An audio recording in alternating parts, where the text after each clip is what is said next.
వదిలేయడం అంటే పూర్తిగా కాదు నాన్న. మన ఆస్తికి రెట్టింపు సంపాదించాలంటే ఇది వదిలేయాలి. ఎలా సాధ్యం అవుతుంది? మనకు సాధ్యం కాకపోవచ్చు, కానీ అసాధ్యాన్ని సుసాధ్యంగా చేసేవాడొకన్నాడు, రుద్ర.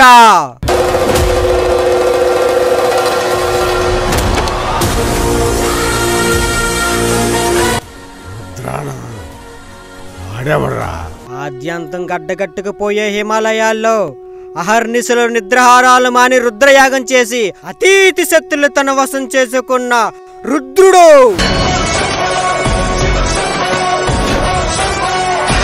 కపాల మాంత్రికుడు.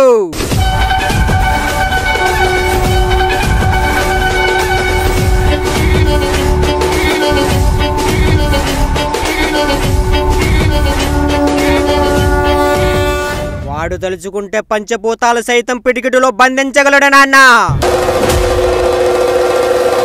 మన ఆస్తిని అనేక రెట్లు సంపాదించపెట్టగలడు కూడా.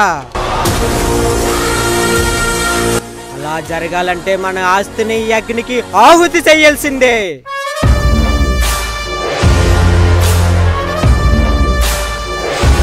రుద్ర ఎక్కడ ఉంటాడు?